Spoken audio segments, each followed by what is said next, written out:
5 ecom mistakes that nobody warns you about. Now, I don't want to hear nobody say nothing that no one don't let you know, because I'm here to let you know. Let's get into it.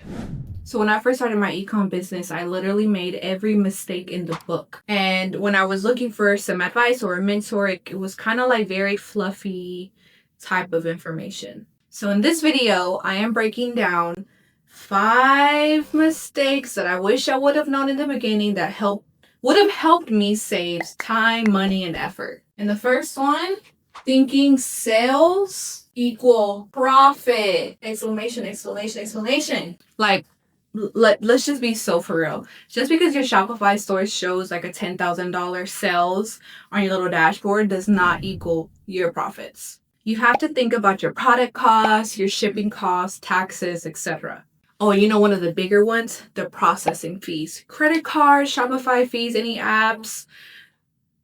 Too much. Too many fees, honestly. And so one of my biggest wake-up calls was when I was scaling, not knowing my margins in order for me to make profit.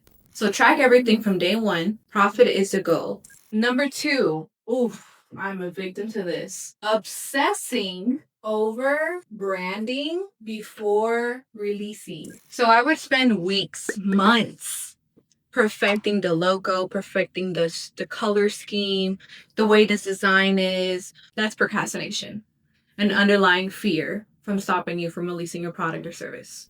So what you want to do is focus on testing the demand. See what the demand is. A messy store will make more sales than a pretty store that's just pretty.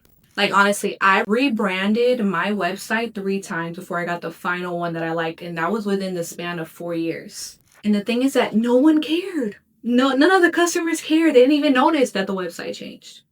I had to announce it to let them know that the website changed. Because people want results, not aesthetics. Number 3, and these are really good. Oh my gosh. Not creating an email list. This is so crucial because you're getting all this traffic onto your page, on your social handles, on your website, etc. And you're not capturing these leads that will come in. My rule of thumb is it takes a customer 5 times to see your product or service before they actually purchase from you. So from them going to your website or your social media one time, they're not just gonna go buy unless you have like a drop shipping type of product where it's an impulse purchase. But if you're creating a brand, the first time they see it, they're probably not going to purchase. So having an email list allows you to nurture your customer, your leads, to potentially buy from you and have a solid relationship with you. There's a statistic. I'm trying to think of the statistic. It is easier to make repeatedly, you know what I'm trying to say, sales from a repeat customer than a new customer. Like, if you're doing ads, it's going to cost you more to get new leads rather than nurturing the ones that have already purchased from you. So what you can do with your email list to give you a more factual type of scenario, just start with the pop-up. Put a pop-up on your website where you can offer something free or a discount. And you can play around with it from that point on. And make sure that you have it an automated flow, at least three flows. 3 automations. So one with a discount, one reminding them, and then like a special type of graphic or something that makes you different about your brand. Or what I like to say, help them solve the problem they have with your product or service. Number 4, not knowing who you are selling to. Oh, Lordy. I don't even want to tell you how much money I spent on ads just throwing it out to women from 18 to I think I had it from 16 to like 50-year-olds. Girl, what was I doing? I spent like 20 grand on ads. Wasted down the drain. So a question you want to ask yourself when you're really struggling on figuring out your audience is, think of your audience as if you're that person. What does my person Google at 2 a.m. when they have a problem? That's your audience. And if your answer is everyone, this is why your store is not converting. You cannot cater to everyone. So figure out what they're struggling with, what their dreams are, and how and why they need your product.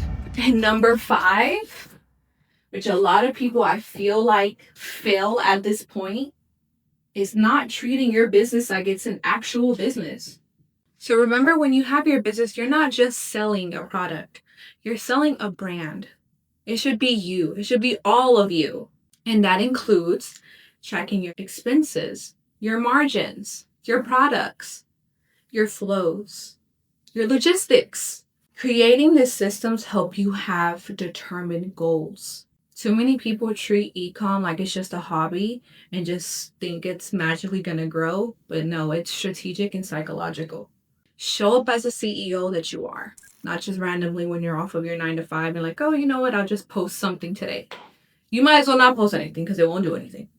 All right, now you and me time.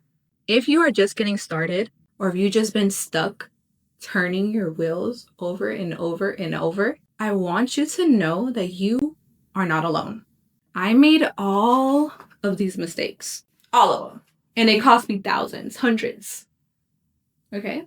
But I learned, and I want to be able to show this and teach this to people who really want to do it.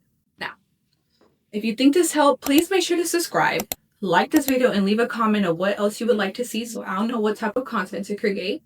I also have a free ebook down there in a community group that you can sign up that I just created for everyone of entrepreneur minds to unite and become one. Peace and love.